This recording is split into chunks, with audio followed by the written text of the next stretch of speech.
శ్రీ మహాగణాధిపతయే నమః. అపార కరుణా సింధుం జ్ఞానదం శాంతరూపిణం శ్రీ చంద్రశేఖర గురుం ప్రణమామి ముదాన్వహం. దేవుని స్వరం ద్వితీయ భాగము ప్రవచించిన వారు శ్రీ కాంచి కామకోటి పరమాచార్యులు.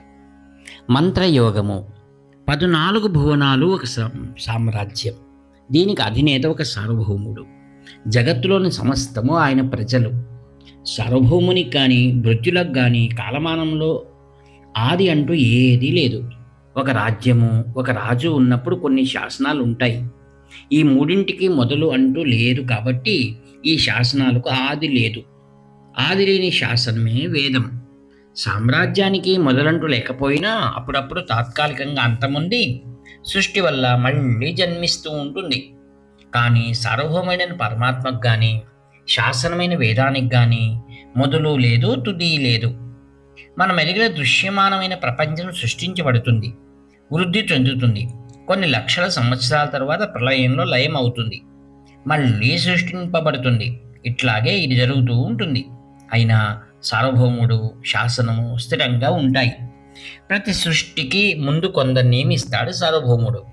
వారికి తగిన అధికారం ఇచ్చి వారు తమ విధులను నిర్వహించేందుకు వీలు కల్పిస్తాడు. పైన చెప్పినట్లు యోగశాస్త్రం ప్రకారం మానవుని యొక్క చెవికి అంతరిక్షానికి లంకె ఉంది. ఇది ఏర్పడితే దివ్యకరణాలు సమకూరినట్టే. ఇవి కలవారు పరమాత్మ అనుగ్రహం వల్ల అనాదిగా విశ్వంలో గల షడతరంగాలను గ్రహింపగలిగారు. వేదాలను మొట్టమొదటిగా ఎరిగిన వారు వారే. ఆ మహర్షుల సొత్తే మంత్రాలు. మనం ఎన్నో శబ్దాలను వింటాం, పలుకుతాం. ఒక్కొక్క నాడి ప్రకంపించేటప్పుడల్లా మనస్సులో ఒక్కో రకమైన భావావేశం కలుగుతుంది. కొన్ని ఉద్రేకాన్ని, మరికొన్ని బద్ధకాన్ని, ఇంకా కొన్ని అసంతుష్టిని ప్రేరేపిస్తాయి. దీన్ని వేరొక విధంగా చెప్పాలంటే, ఉద్రిక్తమై ఉన్నప్పుడు ఒక నాడి ప్రకంపిస్తుంది, అదేవిధంగా కోపంగా ఉన్నప్పుడు ఇంకొక నాడి ప్రకంపిస్తుంది. ఈ రీతిగా ప్రతి భావావేశము వివిధ నాడుల ప్రకంపనలను కలిగిస్తుంది. ఇది అందరికీ అనుభవ సిద్ధమే. మనశ్శాంతి వల్ల నెమ్మదిగా ఉంటుంది. ఇది ముఖంలో కనపడుతుంది. ఉద్రేకము, కోపము అలాగే ముఖంలో తెలుస్తాయి.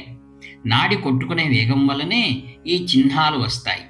మనస్సులో కలిగే ఆవేశం వల్ల నాడి కొట్టుకునే వేగంలో మార్పు కలిగితే ఆ నాడి యొక్క వేగాన్ని అదుపులో పెట్టడం వల్ల ఆ ఆవేశాన్ని కానీ కోపాన్ని కానీ అదుపులో పెట్టవచ్చు.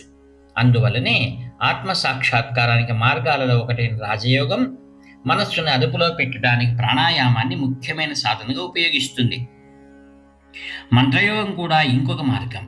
ఒక మాటను ఉచ్చరించేటప్పుడు అది ఊపిరి, గొంతు, నాలుక, పెదవులు, నోరు ద్వారా ప్రసరిస్తుంది. అప్పుడే ఆ పదం శబ్దమై వినపడుతుంది. ఊపిరి వెళ్ళే ఆ దారిలో గల నరాల కూడలు కంపిస్తాయి. దానివల్ల శబ్ద ఉచ్చారణ జరుగుతుంది.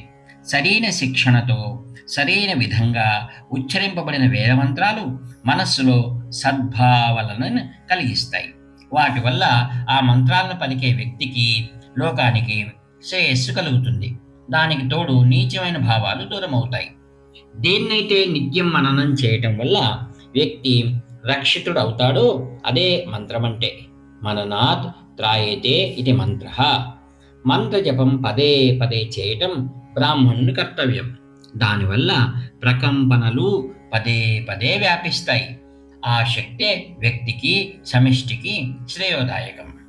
మంత్రజపం వల్ల పూర్తి సాఫల్యం పొందాలంటే దానికి నిర్ణీతమైన పద్ధతి ఉంది. 6 విధాలుగా మంత్రాలని వల్లవేయటం తగదని విఘ్నులు చెప్పారు. గీతి శీఘ్రీ శిరః కంపి తథా లిఖిత పాఠకః అనర్థఘ్నః అల్పకంఠశ్చ షడేతే పాఠకాధమాః. గీతి అంటే పాట వలె మంత్రాన్ని ఆలపించేవాడు. ఇది సరి కాదు. సమవేదాన్ని ఆలపించాలి, కానీ ఆ పాడటం కూడా విద్యుక్తంగానే చేయాలి, కానీ ఎవరికి తోచినట్టు వారు చేయకూడదు. అంతేకాక శబ్దానికి, ఆ శబ్దంలోని మార్పులకి శక్తి ఉండటం వల్ల సరైన స్వరంలో కాక ఇంకొక విధంగా పఠించడం తప్పే కాకుండా హానికరం కూడా. అందువల్ల మంత్రాన్ని నిర్ణీతమైన విధంగానే చెప్పాలి. శీఘ్ర అంటే వేగంగా మంత్రాన్ని చెప్పి హఠాత్తుగా నిలిపేవాడు. ఇది కూడా తప్పే. వేద పదాలను నియమిత కాలానుగుణంగానే ఉచ్చరించాలి, లేకపోతే వాటి ఫలితం పూర్తిగా లభించదు. శిరహ కంపి అంటే మంత్రాన్ని చదువుతూ అనవసరంగా తలని ఆడించేవాడు. మనిషి ఏకాగ్రతతో నిటారుగా కూర్చుని నాడుల ప్రకంపనం సహజంగానే జరగనివ్వాలి. గాయకుని వలె తలని ఆడించడం వల్ల ఆ ప్రకంపనలకు భంగం కలుగుతుంది. లిఖిత పాఠక అంటే వ్రాసుకున్న దాన్ని చదివేవాడు. ఇదివరకు చెప్పినట్టు మంత్రాన్ని గురువు ఉచ్చరిస్తుంటే శ్రద్ధగా ఆలకించి సరైన విధంగా జ్ఞాపకం ఉంచుకోవాలి. అనర్థజ్ఞ అంటే మంత్రం యొక్క అర్థం తెలియనివాడు మంత్రాల సాఫల్యం పరిపూర్ణంగా పొందాలంటే వాటి అర్థాన్ని కూడా ఎరిగి ఉండాలి. అల్పకంఠ అంటే హీనస్వరంతో ఉచ్చరించేవాడు. శబ్ద తరంగాలకి సత్ఫలితాలు ఉండాలి. అంటే ఏదో గొణుగుతున్నట్లు కాక స్పష్టంగా వినపడాలి. విషయము, శబ్దము, దాని అర్థం వల్ల ప్రయోజనాలు. ఒక విషయాన్ని కొంచెం హాస్య ధోరణిలో చెప్తాను.